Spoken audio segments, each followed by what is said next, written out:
Certamente o Senhor não fará coisa alguma sem que antes não tenha revelado os seus segredos aos seus servos, os profetas.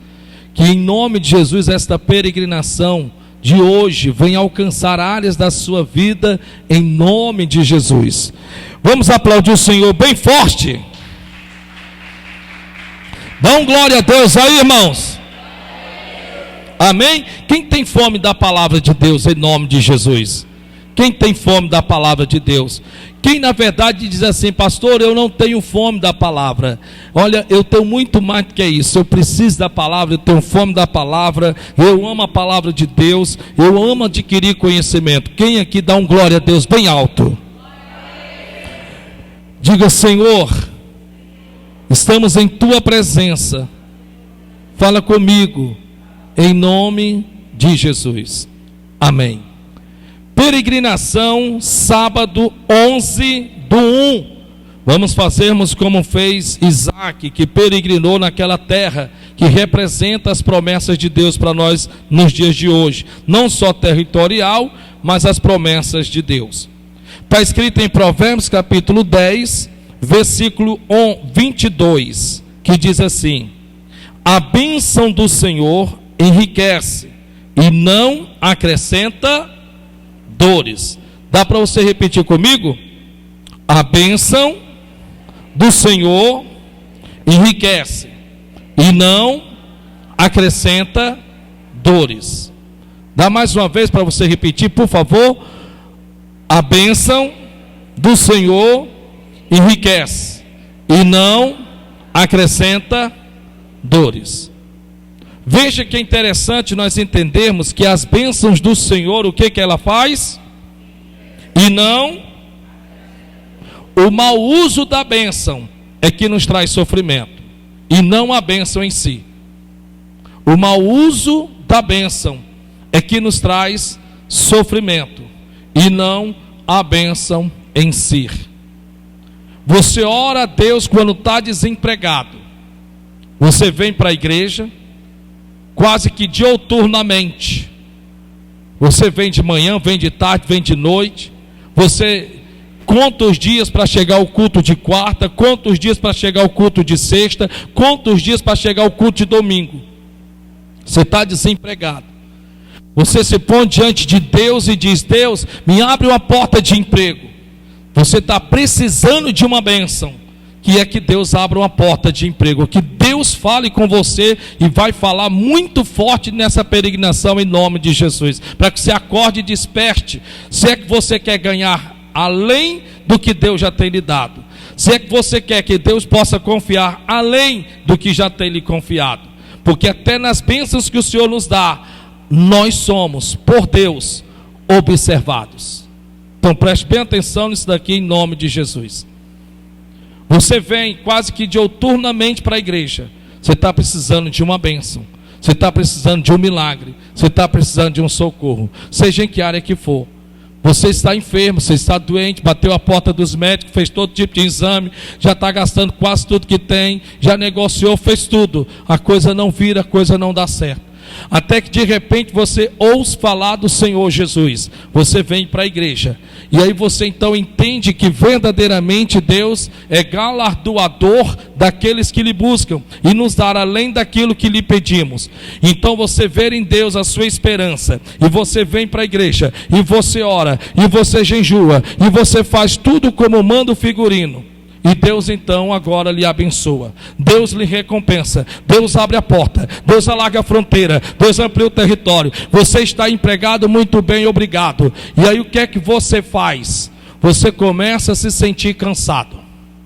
Você agora começa, sem perceber, puxar o freio de mão. Porque você está cansado demais por conta do emprego que Deus te deu. Você está tão cansado, você está tão exausto, tão esbaforado, porque agora você, sem perceber, você vai pôr o emprego à frente de Deus. Antes não, antes você, por estar desempregado, antes, por as portas estarem fechadas, você como que dissesse assim: tenho todo o tempo do mundo para ir para a igreja. Não é questão de que você tinha todo o tempo do mundo para ir para a igreja, a questão é que você tinha uma necessidade para serem supridas. Veja que a bênção do Senhor enriquece. Não é em si a bênção que nos traz problema, é o que nós decidimos fazermos com ela. Porque as bênçãos do Senhor nos abençoa. Sim. E quando é que eu sei, meu pastor, que eu estou meio que já passando a mão pelos pés? Quando você meio que deixou de entender que a fonte é mais importante do que as águas que correm, porque as águas que correm é consequência da fonte. Entenda que muitas são as pessoas que Deus não passa a lhes confiar mais por conta disso, porque infelizmente, ao serem abençoados, agora já não mais priorizam o que antes priorizava, que era Deus, quando não tinham recebido aquela bênção. E dizem que estão muito cansados, é por conta do corre-corre da vida, é por conta de que eu não estou tendo tempo mais para nada, mas antes tinha. Só que o mesmo começa a trazer dificuldades e problemas. E o mesmo, porque infelizmente tem a natureza de reclamar, de murmurar, agora começa a reclamar e murmurar. Começa a dizer assim: ah, meu Deus do céu, olha, eu não sei não, viu? Mas antes, meu Deus, aí começa a murmurar em vários tipos de murmuração, que eu poderia lhe dar aqui o exemplo. E tais pessoas, Deus está analisando, Deus está observando, Deus está vendo, Deus está olhando para aquela pessoa. Porque ele infelizmente ainda não entendeu que Deus os abençoou, não para os perdê-lo. Deus os abençoou para recompensá-los pelo que buscaram no Senhor alcançar. Porque a bênção é uma recompensa. A bênção é uma recompensa. E lidar com ela é de suma importância. Lembra do próprio rei Ezequias? A Bíblia Sagrada diz que Deus abençoou ao rei Ezequias muitíssimo, e nós já aprendemos sobre isso. Só que um certo dia a Bíblia diz que exalçou-se o seu coração e engrandeceu-se diante do Senhor. E a Bíblia diz que na primeira oportunidade que ele teve, infelizmente ele foi reprovado. Por quê? Porque ele agora vai receber pessoas no palácio, ele vai receber pessoas na sua casa, e ele agora vai sair mostrando para todas essas pessoas tudo aquilo quanto que na mente dele ele tinha conquistado, colocando a Deus de lado. E consequentemente nós sabemos o que foi que aconteceu. Se existe algo que Deus, ele pode ter certeza que ele não gosta, é de pessoas ingratas. A Bíblia fala que o rei Ezequias adoeceu de uma enfermidade terrível, recebeu a visita do profeta Isaías. A Bíblia diz então que o profeta disse: olha, se eu fosse você, preparava a sua casa, porque desta enfermidade tu não passas. A Bíblia diz que ele, tendo ouvido tais palavras, e não era um homem qualquer, um profeta, que foi com a mensagem de Deus, não foi nem do médico, porque se fosse o médico dizendo, então ele saberia que recorrendo a Deus, Deus poderia curá-lo. Não, ele recebeu do próprio Deus: põe a tua casa em ordem, porque desta enfermidade tu não passa. Então não tinha mais outra a quem clamar, então tinha que fazer de tudo para convencer a Deus, para que aquela situação se revertesse. E a Bíblia diz que ele pôs o rosto na parede e orou ao Senhor e chorou muitíssimo. E a Bíblia diz que Deus reverteu aquela situação e ainda lhe acrescentou mais 15 anos de vida. Porém a Bíblia diz, está escrito, no próprio Deus está lá, no livro do próprio profeta Isaías, em que infelizmente o rei Ezequias não foi grato ao Senhor. A ingratidão, meu irmão, para com relação a Deus, se você não sabe, é a mesma coisa de Deus nos pegar, para nos doutrinar, para nos moldar, para trabalhar nessa área da nossa vida, e meio que nos levar a estaca zero, para ver o que na verdade precisa ser trabalhado em nós. Você deve lembrar-se de um homem chamado Abrão. Abrão saiu da terra de Ur dos Caldeus e estava indo na direção da terra prometida. Quando você vai lá em Gênesis, no capítulo de número 12, ele entra no Egito, e quando você continua a leitura, a Bíblia diz que por ter ele saído para o Egito, ele teve que voltar para o lugar de onde tudo ele tinha começado, onde ele tinha oferecido holocausto ao Senhor. para que ele pudesse entender verdadeiramente em que o Senhor, quando abençoa, ele não acrescenta dores. Lidar com a bênção é tão mais importante do que a bênção que você recebe. Segundo, como é que eu sei que algo provém de Deus? O próprio Deus diz: quando me abençoa. Em outras palavras, quando a bênção me aproxima dele e não me distancia. Como é que eu sei que um relacionamento é de Deus? Quando esse relacionamento me aproxima de Deus e não me distancia. Como é que eu sei que aquela pessoa foi Deus quem trouxe para mim? Quando esta pessoa me aproxima de Deus e não me distancia. Porque Deus jamais lhe dará algo que lhe distancie dele. Pelo contrário, Deus sempre vai nos dar algo que nos abençoa, que nos leva cada vez mais à presença dele. Terceira coisa importante em relação às bênçãos do Senhor: enriquece e não acrescenta dores. Bênçãos nada mais nada menos é do que para a glória de Deus, do que uma recompensa que Deus me dá, que Deus te dá por meio da fé. É a sua fé em ação, é a sua fé na presença dele. E quando você a recebe, Deus vai olhar, Deus vai ver como você tende a lidar com ela. Então, meus irmãos, nessa simples peregrinação, analise, procure averiguar, procure. Eu gostaria que você entendesse que em tudo se deve dar glória a Deus. Sim, tudo se deve dar glória a Deus. Tudo.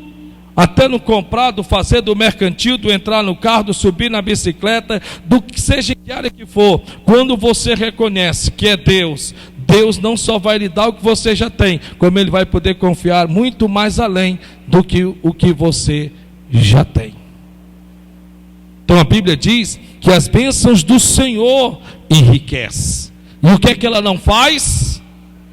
E não acrescenta dores, não acrescenta sofrimento. Vamos a outra peregrinação, domingo 12/1. Domingo 12/1. Está escrito em Malaquias capítulo 3, versículo de número 10. Malaquias capítulo 3, versículo de número 10. Podemos então, amém? Está escrito assim: trazei todos os dízimos à casa do tesouro, para que haja mantimento na minha casa. E fazei prova de mim, diz o Senhor, e vos abrirei as janelas dos céus. Vou ler mais uma vez. Trazei todos os dízimos à casa do Senhor, para que haja mantimento na minha casa. E fazei prova de mim, diz o Senhor, e vos abrirei as janelas dos céus. Gostaria que você pudesse abrir a sua Bíblia, ou de repente você pode acompanhar ali mesmo, em Malaquias capítulo de número 3.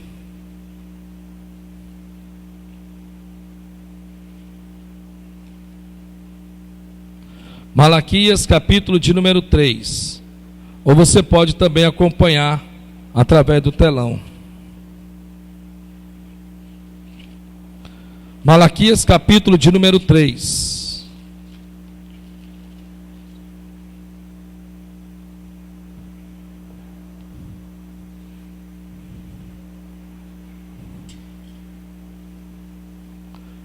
Malaquias capítulo de número 3. Todos encontraram, amém? Também você pode acompanhar ali, também para a glória de Deus, tá certo? Malaquias capítulo de número 3, versículo de número 7. Ele está falando aqui sobre não devemos roubar ao Senhor. Versículo 7 diz assim: desde os dias de vossos pais vos desviastes dos meus estatutos e não os guardastes. Tornai-vos para mim e eu me tornarei para vós, diz o Senhor dos exércitos. Mas vós dizeis, em que havemos de tornar? É como que se eles ainda não tivessem sido ensinados a respeito disso. Não há uma consciência do erro que eles estão praticando. Veja que a Bíblia diz aqui que desde os dias de vossos pais vos desviastes dos meus estatutos. Preste bem atenção. Por que é tão difícil dizimarmos, sermos fiéis ao Senhor? Não é por conta do tanto que dizimamos. Na verdade, você veja que é desde os dias de nossos pais. Eu não sei se você teve esse privilégio. E se você teve esse privilégio, glória a Deus por isso. Mas eu não tive. Os meus pais, nunca eu os ouvi conversando antes de ir para a missa. Nunca vi meus pais conversando. Nunca. Em toda a minha existência não me lembro dos meus pais conversando antes de irem para a missa. E dizerem assim: Eunildes, o Manuel, que era o nome dos meus pais, vocês já separaram os dízimos para dizimarem na hora que for necessário lá na missa? Eu nunca vi meus pais conversando sobre isso. Dá para você imaginar? Então você nasce dentro de uma casa em que você não sabe nem o que é isso. E agora de repente você está sentado no banco de uma igreja e de repente você é pregado sobre isso. O que você acha que isso vai gerar na sua mente? O que você acha que isso vai gerar dentro de você? Bem, as primeiras coisas que isso pode produzir na nossa mente é que isso está sendo pregado, isso está sendo ensinado por conta de que o homem é que está pregando, não Deus. Nós temos uma enorme dificuldade de assimilarmos. Nós temos uma enorme dificuldade de entendermos, compreendermos e aceitarmos que o Deus que cura, o Deus que salva, é o Deus que prospera. Nós cremos em um Deus físico, é um Deus que cura. Nós cremos num Deus espiritual, é um Deus que perdoa pecado e leva para o céu. Mas quando se trata de um Jeová Jireh, ainda que nós precisemos verdadeiramente prosperar, nós infelizmente temos uma enorme dificuldade de crermos nessa área de Deus. Por que nós temos uma dificuldade de crermos nessa área em relação a Deus? Porque para nós prosperarmos em Deus, primeiro nós temos que semear. Primeiro você passa 30 dias trabalhando, 30 dias semeando, para no final dos 30 dias você ter a sua colheita. Isso nós fazemos naturalmente. E você não pode reclamar. Você não pode chegar para o seu patrão, para a sua patroa e dizer assim: eu vim receber o meu salário. Eles vão olhar para você e vão dizer: mas como assim? Você não trabalhou o tempo que é para trabalhar. Você não trabalhou os 30 dias que você precisa trabalhar. Então nós sabemos disso, nós somos conscientes disso. Veja que a Bíblia diz que uma das maiores dificuldades que nós temos de sermos fiéis a Deus é porque, na verdade, como nos tempos passados, nós infelizmente nunca, jamais, possivelmente podemos termos sido ensinados nessa área da nossa vida. A pergunta que eu faço é: quem te ensinou sobre isso na sua casa? Seus pais? Os pais de seus pais? Na verdade, na maioria das vezes nós não fomos ensinados. E quando nos deparamos diante da palavra de Deus, sem que percebamos, nós simplesmente endurecemos o nosso coração. Quando na verdade, em relação a dízimos e as ofertas, sempre existiram desde os primórdios, desde os tempos de Caim e Abel. Quando esses decidiram por conta própria colocarem sobre o altar de Deus o seu melhor, sendo que somos nós que decidimos o que nós queremos colocarmos no altar de Deus e como nós queremos colocar. A Bíblia diz que Abel colocou do seu melhor no altar de Deus, mas a Bíblia diz que Caim não colocou, mas colocou o que tinha de pior. Consequentemente, o próprio Deus disse: por que entristecestes o teu coração, Caim? Por que descaiu o teu semblante? Se tu tivesses ofertado, oferecido o melhor, não teria sido aceito a ti e a tua oferta? Não se trata de valores, não se trata de valores, se trata exatamente do reconhecimento que você tem em saber que a sua fidelidade que traz suprimentos à casa de Deus. É isso que você tem que entender. E às vezes acontece exatamente o que a Bíblia Sagrada registra aqui. Olha o que é que ele diz: roubará o homem a Deus, todavia vós me roubais, e dizeis: no que te roubamos? Nos dízimos e nas ofertas. Nos dízimos e nas ofertas. Pedimos a Deus que nos prospere. Sim, Deus, me abre a porta, me alarga a fronteira, me amplia o território. Senhor, faz eu vender mais, faz eu ter mais cliente. Sim, Deus certamente fará tudo isto, mas também irá te observar se você é ou não fiel a Ele. Entenda uma coisa, que o nosso Deus não é um Deus vingativo. Somos nós que descumprimos o que está escrito e padecemos por conta disso. Nem sempre você vai padecer naquela determinada área que faz ligação à sua fidelidade ou ao dinheiro, como você acha. Às vezes em outras áreas da sua vida, em que o seu dinheiro não tem como consertar, em que o seu dinheiro não tem como reparar, e você vai ficar como que uma barata tonta, sem saber o que está acontecendo. Por quê? Porque você não vai conseguir ligar ou colocar os pingos nos i. Escute isso em nome de Jesus. Entenda em nome de Jesus que a fidelidade do dízimo começa em você acreditar, não é em você ter, porque ele diz: fazei prova de mim. A fidelidade do dízimo começa em você acreditar, e não em você ter, porque ele diz: fazei prova de mim. Fazei prova de mim. Fazei prova de mim. E ele continua dizendo: com maldição sois amaldiçoados, porque a mim me roubais, sim, toda esta nação. Versículo 10: trazei todos os dízimos à casa do tesouro, para que haja mantimento na minha casa. Para que haja mantimentos na minha casa, para que vocês possam verdadeiramente desfrutar do melhor da minha casa. Eu acredito, e me perdoe, eu acredito que na casa de Deus sim deve se ter sido bom e do melhor. É assim que eu acredito. Eu já fui em vários terreiros de macumba, já fui em vários terreiros de candomblé, e você adentrar dentro daqueles terreiros que eu adentrei, meu Deus do céu, era a coisa mais luxuosa. Sabe, era aquela coisa que você encheu os olhos. Sabe, aquele negócio em que você diz: nossa, qualquer um jamais iria imaginar que tudo aquilo estava sendo colocado ali, infelizmente, a demônios. Você olhava, você ficava admirado. Sim, eu vi com os meus olhos. E como eu vi? E esses que estavam à frente ali, eles tinham aquele entendimento em que aquele lugar ali, em que para eles se cultuavam a Deus, tinha que ter sim do bom e do melhor, porque a mentalidade deles estavam justamente criadas para isso. E nós, quando entramos na casa de Deus, nós não pensamos o mesmo, nós não pensamos assim. E por conta disso, o que nos falta na casa de Deus, porque nos falta pessoas fiéis ao Senhor, é que na casa de Deus haja mantimento, haja suprimento. Haja suprimento.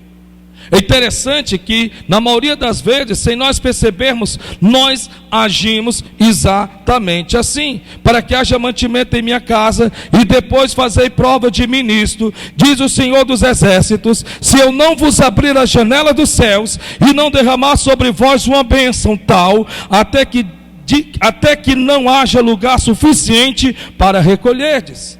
Deus não quer o que é seu. Deus quer é multiplicar o que você tem.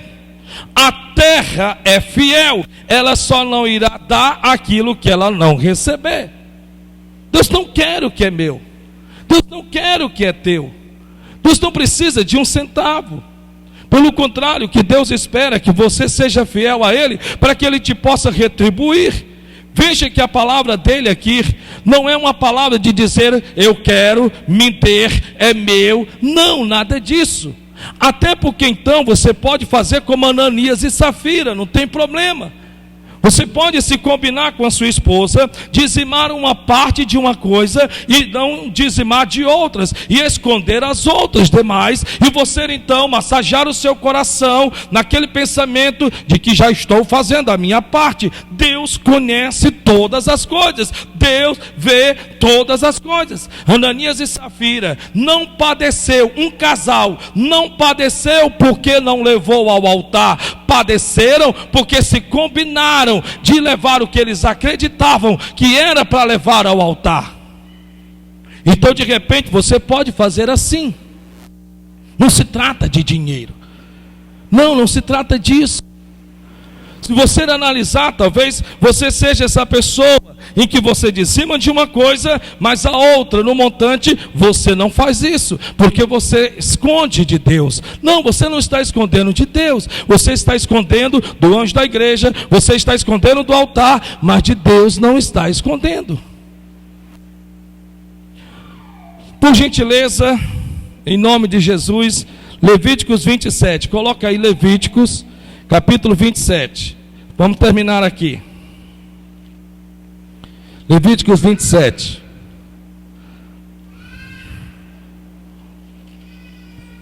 Levíticos capítulo 27,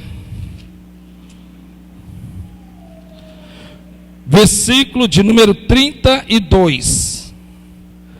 Levíticos capítulo 27, versículo 32. Olha o que é que a Bíblia Sagrada diz. Levíticos 27, 32 diz assim: no tocante a todas as dízimas do gado e do rebanho, tudo que passar debaixo da vara, o dízimo será santo ao Senhor. Veja que a Bíblia Sagrada diz que o dízimo é o que, pessoal? É santo ao Senhor. A palavra santo quer dizer separado para Deus. Então Deus já deixou-nos escrito na palavra para que haja mantimentos na casa dele, a fidelidade do dízimo. E ele vai dizer que o dízimo é santo ao Senhor, quer dizer separado para Deus. Separado para Deus. Hebreus capítulo de número 7.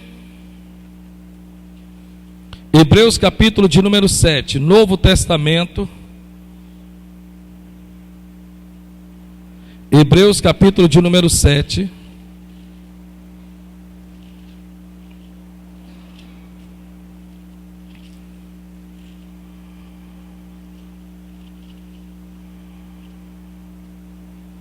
Hebreus capítulo de número 7,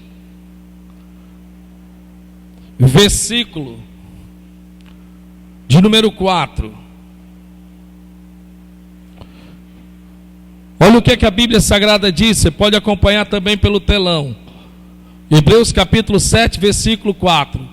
Considerai, quer dizer, leve em conta, pois quão grande era este, a quem até o patriarca Abraão deu os dízimos dos despojos.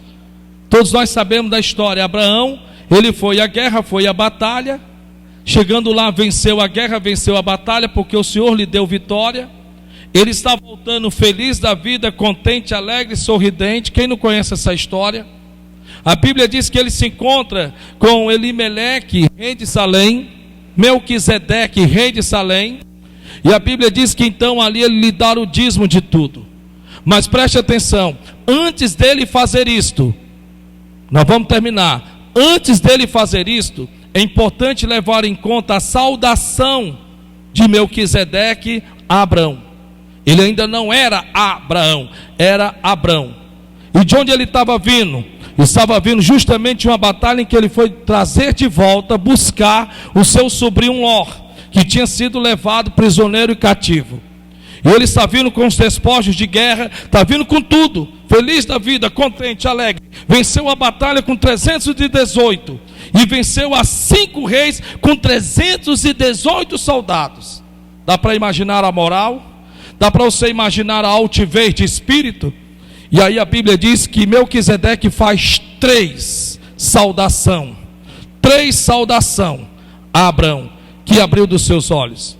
A primeira saudação que a Bíblia diz que Melquisedeque fez a Abrão foi quando o encontrou. Ele olhando para Abrão, ele disse exatamente assim: Abrão, Deus é contigo. Primeira saudação. Em outras palavras, você não está só. Segunda saudação: Abrão, do Deus Altíssimo. Abrão, do Deus Altíssimo. Que quer dizer, o nome Abrão quer dizer alto. Em outras palavras, Deus, usando Melquisedeque, estava dizendo: Abrão, tu é alto, mas Deus é altíssimo. Terceira saudação: Abrão, o Senhor é altíssimo. Terceira saudação.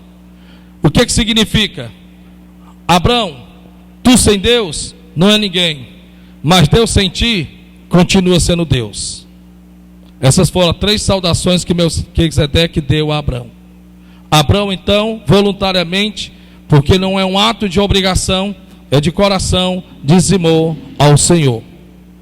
Por isso que está escrito aí: e os que dentre os filhos de Levi recebem o sacerdócio, têm ordem, segundo a lei, de tomar o dízimo do povo, isto é, de seus irmãos, ainda que tenham saído dos lombos de Abraão.